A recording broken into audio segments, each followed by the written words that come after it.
আপনার পরিচয়? মাদ্রাসার শিক্ষক। মাদ্রাসার শিক্ষক, মাদ্রাসার বাথরুমের কাজের জন্য ব্যবহার হবে ইনশাআল্লাহ। আচ্ছা, দেখেন সে একজন মাদ্রাসার শিক্ষক, তিনি হচ্ছেন মাদ্রাসার বাথরুমের কাজের জন্য নেওয়া হচ্ছে। আসলে এটা কি উচিত কিনা যে মাদ্রাসার কাজে আপনি এখান থেকে নিয়ে যাচ্ছেন, এটা কি উচিত হবে? মাদ্রাসার শিক্ষক শেখ মুজিবুর রহমানের বাড়ি থেকে টাইলস খুলে নিয়ে যাচ্ছে মাদ্রাসার বাথরুমে লাগাবে বলে। এটাই হচ্ছে বর্তমান বাংলাদেশের আসল চিত্র, কি ছিল আর কি হয়েছে। এমনকি মোহাম্মদ ইউনূস মিয়ার হাত থেকেও তীর বেরিয়ে গেছে, তিনিও এখন আর সামলাতে পারছেন না। স্বাভাবিক ব্যাপার, আমেরিকার দয়ায় নোবেল পুরস্কার পাওয়া যায়, দেশ সামলানো যায় না। জামাতিদের হাতে দেশটাকে তুলে দিয়ে মোহাম্মদ ইউনূস সাহেব মনে করেছিলেন রাজত্ব করবেন। ছাত্রদের টুপি পরিয়ে আমেরিকার টাকায় নির্বাচিত সরকারকে ফেলে দিয়ে তিনি ভেবেছিলেন রাজত্ব করবেন, ভোটটা 2 বছর পেছিয়ে দেবো। সে সময়ের মধ্যে এই বৈষম্য বিরোধী ছাত্রদের আন্দোলনকে একটা রাজনৈতিক দলে পরিণত করে তাদের মাথায় বসে তিনি বাংলাদেশে বাকি জীবনটা ক্ষমতায় বসে কাটাবেন। কিন্তু মানুষ ভাবে এক আর হয় এক। এই মুহূর্তে মোহাম্মদ ইউনূসের বিরোধিতা করছে বাংলাদেশের বৈষম্য বিরোধী ছাত্র আন্দোলন, যারা কোটা বিরোধী আন্দোলন করতে করতে আমেরিকান ডলার পেয়ে হাসিনাকে উচ্ছেদ করে দিয়েছে। এবং এই মুহূর্তে বাংলাদেশে মূর্খ মৌলবাদ এবং জামাতিদের একচেটিয়া রাজত্ব চলছে। তারা বইমেলায় হামলা করে দিচ্ছে, মুজিবুর রহমানের বাড়ি পুড়িয়ে দিচ্ছে, যা পারছে তাই করছে। মোহাম্মদ ইউনূস মিয়ার হাত থেকে সমস্ত কিছু বেরিয়ে গেছে, তার এখন আর কিছু করার নেই। অর্থনৈতিকভাবে বাংলাদেশ পথে বসতে চলেছে। ভারত থেকে যদি বাণিজ্য বন্ধ করে দেয়, দেশটার মানুষ খেতে পাবে না। এই মুহূর্তে আজকের দিনে দাঁড়িয়ে এই প্রতিবেদন যখন আপনারা দেখছেন, বাংলাদেশের সাম্প্রতিকতম পরিস্থিতিগুলো ঠিক কি? ভোটের ঘোষণাও প্রায় হয়ে গেল। ইউনূস সাহেব ভেবেছিলেন যে 2 বছর সময় দেবেন বৈষম্য বিরোধী ছাত্র আন্দোলনকে, যাতে তারা দল করতে পারে এবং ক্ষমতায় আসার মতন যোগ্যতা অর্জন করতে পারে। দেখা গেল এই ছাত্ররা এখন আর ইউনূস মিয়াকে পছন্দ করছে না। তাই বাংলাদেশের নির্বাচন সংস্থা প্রায় ঘোষণা করে দিল কবে নির্বাচন হবে। আর কি কি হলো, বাংলাদেশের এই মুহূর্তের আসল পরিস্থিতিটা ঠিক কি, সবটা বলবো আপনাদের, দেখাবো। এই প্রতিবেদন শেষ অবধি দেখুন। আমি মানব, দ্য নিউজ বাংলায় আপনাদের স্বাগত জানাচ্ছি। এই প্রতিবেদন দেখানোর আগে আপনাদের অনেককে ধন্যবাদ দেব। আপনারা যারা ইউটিউব থেকে বিভিন্ন থ্যাঙ্কস, ক্লিপিংস এসব কিনে পাঠাচ্ছিলেন, আমাদেরও লাভ হচ্ছিল না, আপনাদের টাকা নষ্ট হচ্ছিল।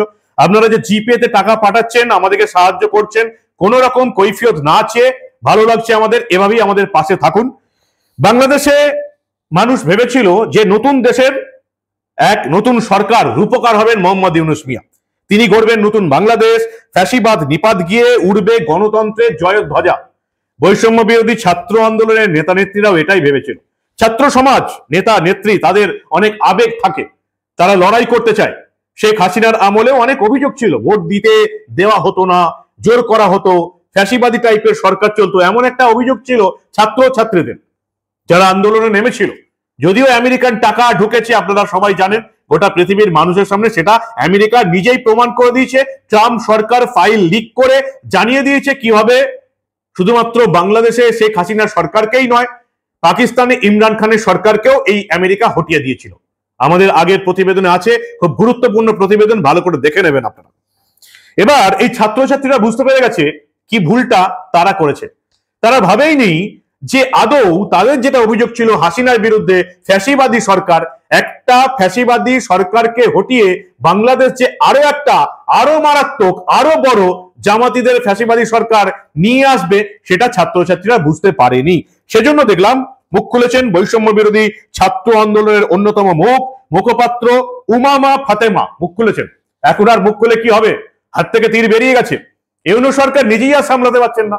উমামা ফাতেমা ফেসবুকে অনেক কটা পোস্ট দিলেন, তার মধ্যে একটা পোস্ট আমি আপনাদের দেখাচ্ছি। তিনি লিখেছেন, নতুন করে কালচারাল বাইনারি তৈরি করার চেষ্টা চলছে, রাষ্ট্রের কাজ ন্যায় প্রতিষ্ঠা করা। জুলাই অভ্যুত্থান পরবর্তী সরকার দেশের মধ্যকার সাংস্কৃতিক বিভক্তিকে রাজনৈতিকরণের সুযোগ করে দিচ্ছে, যা আওয়ামী লীগের ফিরে আসা জমিন তৈরি করবে।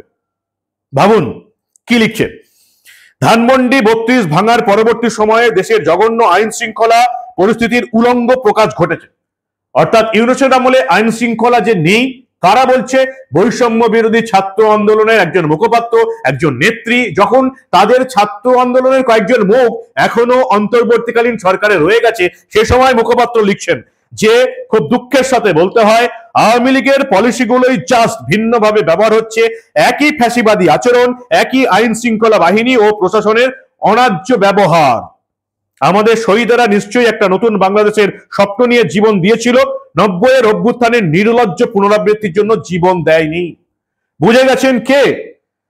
উমামা ফাতেমা, বৈষম্য বিরোধী ছাত্র আন্দোলনের অন্যতম মুখপাত্র। তিনি বুঝে গেছেন যে কিভাবে তাদেরকে বোকা বানিয়ে আমেরিকান ডলারের সাহায্যে তাদেরই আন্দোলনকে কাজে লাগিয়ে ইউনূস মিয়া বাংলাদেশের সিংহাসনে চড়ে বসেছেন।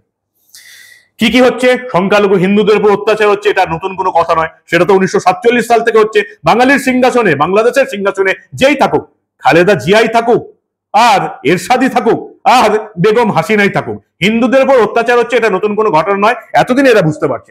আওয়ামী লীগের উপর অত্যাচার চলছে। আওয়ামী লীগ যেটা অন্য দলের উপর করত, জামাতিদের সরকার, ইউনূসের সরকার এখন এটা তাদের উপর করছে, বাড়ি ভাঙছে। তবে এই শেখ মুজিবুর রহমানের বাড়ি ভেঙে আগুন দিয়ে দেওয়া, এটা অনেকে পছন্দ করছেন না। এরপর আর কি দেখতে পেলাম? উগ্র মৌলবাদীদের হামলা হলো বাংলাদেশের 21শে বইমেলায়।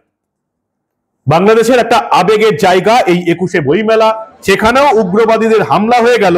তসলিমা নাসরিনের একটা বই ওখানে বিক্রি হচ্ছে বলে একটা সব্যসাচী বলে একটা স্টল ঘুরিয়ে দেওয়া হলো। প্রত্যেকে এটার প্রতিবাদ করেছেন, বাংলাদেশের বুদ্ধিজীবীরা প্রতিবাদ করেছেন, সরকার থেকেও প্রতিবাদ করা হচ্ছে। 21শে বইমেলা, তাদের অমর 21শে বইমেলা একটা আবেগের জায়গা, সেখানেও উগ্রপন্থীরা হামলা চালিয়ে দিল। তার ফলে বোঝা যাচ্ছে যে জামাতিদের হাতে পরিষ্কার দেশটা চলে গেছে, ইউনূস সরকারের ক্ষমতার বাইরে চলে গেছে। সেটার প্রমাণ ওই দিনই পাওয়া গেছিল যেদিন শেখ মুজিবুর রহমানের বাড়ি চলছিল। এদিকে ইউনূস সাহেবের এই devil hunt, operation devil hunt, বাংলাদেশের পুলিশ এবং সেনার যৌথ প্রচেষ্টায় এক এক করে আওয়ামী লীগের যারা বিভিন্ন সংগঠন নেতারা আছেন তাদেরকে জেলে পড়া হচ্ছে। 2000 লোককে জেলে পুরে দিয়েছে, অথচ তারা শেখ মুজিবুর রহমানের বাড়ি চালানো থেকে রক্ষা করতে পারেন। শেখ হাসিনার বাড়িও পুড়িয়ে দিয়েছে, রক্ষা করতে পারেন। এটা দেখুন অবস্থা। তসলিমা নাসরিন, মৌলবাদীরা এখনো ভয় পেয়ে যাচ্ছে। একজন লেখিকাকে যদি কেউ ভয় পায়, জানতে হবে সেই লেখিকার ক্রেডিট আছে। একজন সাংবাদিককে যদি কেউ ভয় পায়, গোটা রাজ্যের প্রশাসন যদি সেই সাংবাদিককে জেলের মধ্যে আটকে রাখার জন্য পুরো প্রশাসন, আইনজীবী সবাইকে নামিয়ে দেয়, তাহলে জানতে হবে সেই সাংবাদিকের কোনো ক্রেডিট আছে, জানতে হবে সেই লেখিকার কোনো ক্রেডিট আছে, যার বইয়ের স্টল আজকেও ভাঙতে হচ্ছে এই মূর্খ মৌলবাদীদের। আমরা দেখলাম এই 21শে বইমেলায় হামলার পরে মুখ খুললেন ইউনূস মিয়া, কিন্তু মুখ খুলে কি হবে? গোটা পৃথিবী বাংলাদেশের চিত্র দেখতে পাচ্ছে কিভাবে শুধুমাত্র আওয়ামী লীগের কর্মী সমর্থক বলে মহিলাদের হেনস্থা করা হচ্ছে, মহিলাদের মারধর করা হচ্ছে। দেখুন আপনারা।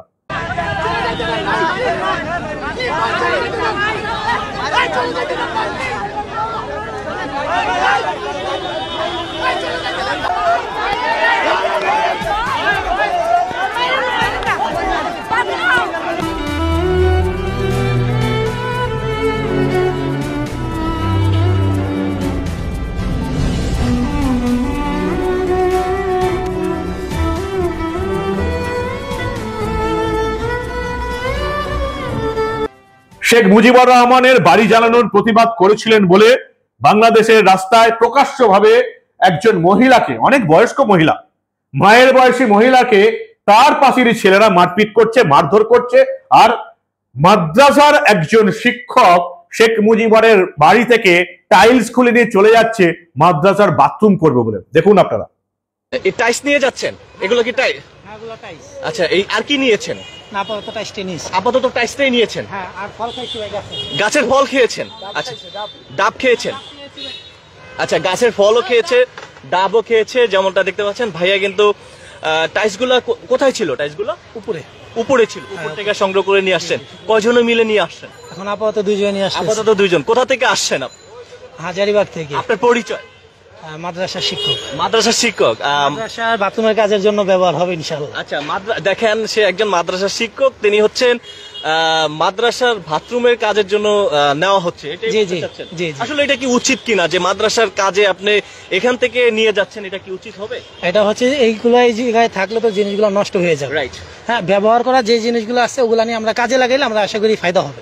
এটাই এখন বাংলাদেশের অবস্থা। মূর্খ মৌলবাদীদের হাতে দেশটা চলে গেছে। ইউনূস মিয়ারা এখন আর কিছু করার নেই। যারা ছাত্রছাত্রী, যারা আন্দোলনটা করেছিলেন, কোটা বিরোধী আন্দোলন, সরকারের বিরুদ্ধে আন্দোলন, তারাও বুঝে গেছেন ঠিক কি ঘটনাটা হচ্ছে। বৈষম্য বিরোধী ছাত্র আন্দোলনের নেতা নেত্রীরা বুঝে গেছেন এই মুহূর্তে বাংলাদেশে কি ঘটছে। তাদের অভিযোগ ছিল শেখ হাসিনার ফ্যাসিবাদী সরকারের বিরুদ্ধে। হাসিনা সরকারকে সরিয়ে যে ইউনিসের সরকারকে এনেছে, তারা হাসিনার সরকারের চেয়েও বড় ফ্যাসিবাদী, সেটা গোটা পৃথিবীর মানুষ দেখছে, এটা ছাত্রছাত্রীরা জেনে গেছে। অন্তর্বর্তীকালীন সরকার, ইউনুস মিয়া মুখ খুললেন অমর একুশে বইমেলায় হামলার ঘটনার ফলে এবং বলেছেন এদিকে দেখা হবে। আদৌ কি দেখবেন, এর কাদের বিরুদ্ধে ব্যবস্থা নেবেন? ইউনুস মিয়া টিকে আছেন জামাতিদের জন্য, তাদের বিরুদ্ধে ব্যবস্থা নেওয়া কোনো রকমই সম্ভব নয়। অমর একুশে বইমেলায় এরকম বিশৃঙ্খলের দৃশ্য দেখলো গোটা বাংলাদেশ।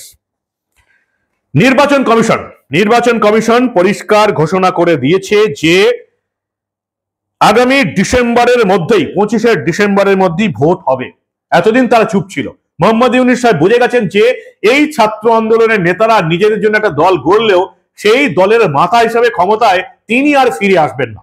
সেজন্য তিনি যে চেষ্টা করছেন যে 26-এর শেষ অব্দি ভোটটা টেনে নিয়ে যেতে, যাতে এই ছাত্ররা নিজের দল গঠনের সুযোগ পায়, প্রস্তুতির সুযোগ পায়, সেটা হচ্ছে না দেখে নির্বাচন কমিশন ঘোষণা করে দিল। নির্বাচন কমিশনার মোহাম্মদ আনোয়ারুল ইসলাম সরকার ঘোষণা করে দিলেন যে এবছরের 2025-এর ডিসেম্বরের মধ্যে নির্বাচন যাতে করানো হয়, সেজন্য নির্বাচন কমিশন চেষ্টা করছে। নির্বাচন কমিশনের কাছে ভালো নির্বাচন না করার কোনো বিকল্প নেই। একটি গ্রহণযোগ্য নির্বাচন রাজনৈতিক নেতৃবৃন্দ সহ বিভিন্ন মহলের সহায়তায় হতে পারে। সকলের চাহিদা অনুযায়ী সুষ্ঠু নির্বাচন করতে হবে, পিছনে ফেরার সুযোগ নেই। নির্বাচন নিয়ে মুখ খুলেছেন ইউনূস। তিনি বলেছেন যে চলতি বছরের শেষের দিকেই নির্বাচন অনুষ্ঠিত হতে পারে। অন্যদিকে বিএনপি বরাবরের বিরোধিতা করে আসছে তাড়াতাড়ি নির্বাচন করানোর জন্য। বিএনপির মহাসচিব মির্জা ফখরুল ইসলাম আলমগীর দেখা করলেন মোহাম্মদ ইউনূসের সঙ্গে এবং তারপর তিনি বেরিয়ে এসে বললেন যে দেশে আইন শৃঙ্খলা পরিস্থিতির অবনতি হয়েছে, সাম্প্রতিক ঘটনাগুলোর দায় এই সরকার এড়াতে পারে না। ঢাকার রাষ্ট্রীয় অতিথি ভবন যমুনায় অন্তর্বর্তী সরকারের প্রধান অধ্যাপক ইউনূস মিয়ার সঙ্গে বৈঠক করলেন এই বাংলাদেশে বিএনপির মহাসচিব মির্জা ফখরুল ইসলাম আলমগীর। তারপরই তার মন্তব্য করলেন যে এই সমস্ত ঘটনাগুলোর দায় বর্তমান সরকার এড়াতে পারে না। অর্থাৎ ইউনূস সরকারের অন্তর্বর্তীকালীন সরকার কোনটাস হয়ে গেছে, তারা বুঝতে পেরেছে সবকিছু জামাতিদের হাতে চলে গেছে, এখন আর কিছু করার নেই। উল্টে বৈষম্য বিরোধী ছাত্র আন্দোলনের নেতারাও তাকে আর পছন্দ করছে না। ইউনূস সাহেব পরিষ্কার বার্তা পেয়ে গেছেন কোন রকমেই এই বছরের শেষ পর্যন্ত তার ক্ষমতায় টিকে থাকা সম্ভব নয়। অপারেশন ডেভিল হান্ট তিনি শুরু করেছেন। শয়তানের খোঁজ। শয়তান কারা? শয়তান হচ্ছে হিন্দুরা যারা আওয়ামী লীগ করে, শয়তান হচ্ছে আওয়ামী লীগের কর্মী সমর্থকরা। অর্থাৎ বৈষম্য বিরোধী ছাত্র আন্দোলনের নেতাদের যেটা অভিযোগ ছিল হাসিনার বিরুদ্ধে, সেই একই কাজ করে দেখাচ্ছে ইউনূসের অন্তর্বর্তীকালীন সরকার। আরো পরিষ্কার করে বলতে হলে জামাতের সরকার। ইতিমধ্যেই অপারেশন ডেভিল হান্ট, বাংলাদেশের পুলিশ এবং বাংলাদেশের সেনার যৌথ অভিযান আওয়ামী লীগের কর্মী সমর্থকদের 2000 জনকে জেলে পুরে দিয়েছে। যেটা অভিযোগ ছিল শেখ হাসিনার বিরুদ্ধে, সেটাই গোটা পৃথিবী দেখতে পাচ্ছে ইউনূস সরকারের বিরুদ্ধে। একই জিনিস। ফলে বিএনপির প্রতিনিধি দলও খুব একটা সন্তুষ্ট নয়। তারা জানে যে এই ঘটনা চলতেই থাকবে। এখন ক্ষমতায় ইউনূসের সরকার, তারা আওয়ামী লীগের লোককে ধরছে। যদি ভোটের পর ভারত এবং আমেরিকার হস্তক্ষেপে যদি শেখ হাসিনার আওয়ামী লীগ অংশগ্রহণ করতে পারে, তাদেরকে হারানো খুব শক্ত। তারা যদি ক্ষমতায় আসে বিএনপি নেতাদের বিরুদ্ধে বা এই জামাতিদের বিরুদ্ধে, আবার এই একই জিনিস হবে। ফলে বাংলাদেশে যে আদৌ করে পরিবর্তন হবে না, এটা যেমন ছাত্ররা বুঝতে পেরেছে, ছাত্রীরা বুঝতে পেরেছে, তেমনি বুঝতে পেরেছে এই বিএনপি এবং বাংলাদেশের মানুষ। পরিষ্কার বিএনপি বলছে যত তাড়াতাড়ি ভোট হয়ে নির্বাচিত সরকার আসে তত তাড়াতাড়ি ভালো। এবং আওয়ামী লীগের আমলে তাদের নেতাকর্মীদের বিরুদ্ধে হয়রানিমূলক মামলা করা হয়েছে, আমরা যেমন তার প্রতিবাদ করেছিলাম। এটা বলছেন কে? এটা বলছেন বিএনপির মহাসচিব, বলছেন আমরা তার প্রতিবাদ করেছিলাম। সেটা এই একই ব্যাপার এবার ঘটছে। অর্থাৎ দেশে ওই একই দমন পীড়ন এবং অত্যাচার চলছে, যেটা বাংলাদেশে আগেও দেখে এসছে, এখনো দেখছে। কোনো পরিবর্তন হয়নি। উল্টে ইউনূস সরকারের আমলে, জামাতিদের আমলে দেশটা আরো গোল্লায় গেছে। আমেরিকার সমস্ত রকমের সাহায্য বন্ধ করে দিয়েছে। কিভাবে আমেরিকার সাহায্য পেয়ে বাংলাদেশে নির্বাচিত সরকারকে হটানো হয়েছিল গোটা পৃথিবী জেনে গেছে। আমাদের প্রতিবেদন আছে, আপনারা দেখবেন। আমেরিকার সাহায্য বন্ধ। ভারত এখনো বাণিজ্য চালিয়ে আসছে। কি করবে বাংলাদেশ? বছরের পর বছর ওদিকে সাহায্য করে এসছে। 47-এর স্বাধীনতার সময় থেকে 71-এর মুক্তিযুদ্ধে বাংলাদেশকে স্বাধীন করেছিল এই ভারতবর্ষ। কিন্তু তাদের বিরুদ্ধে সবচেয়ে বেশি ক্ষোভ, যদিও ভারতবর্ষ এখনো ব্যবসা বাণিজ্য বন্ধ করেনি। এই হচ্ছে ইউনূসের বাংলাদেশের আসল চিত্র। ভয়ঙ্কর একটা মূর্খ মৌলবাদীদের হাতে, জামাতিদের হাতে এই বাংলাদেশ চলে গেছে। এখন নির্বাচন কমিশন ঘোষণা করছে 25শে ডিসেম্বরের মধ্যে ভোট হবে, সেদিকে আমরা তাকিয়ে আছি। এবং সবচেয়ে যেটা বড় প্রশ্ন, এই ভোটে হাসিনার আওয়ামী লীগ অংশগ্রহণ করতে পারবে কিনা এবং হাসিনা স্বয়ং বাংলাদেশে গিয়ে এই ভোটে লড়তে পারবেন কিনা, সেটাই হচ্ছে এখন সবচেয়ে বড় প্রশ্ন। কি বলবেন আপনারা? সবটাই তো দেখছেন। এই হচ্ছে বাংলাদেশের আসল অবস্থা। আপনাদের গুরুত্বপূর্ণ এবং মূল্যবান মতামত জানান দা নিউজ বাংলার কমেন্ট সেকশনে। দেখতে থাকুন দা নিউজ বাংলা। আমরা আবার বাংলাদেশের এই ধরনের কোনো ঘটনা চেপে রাখতে দেব না।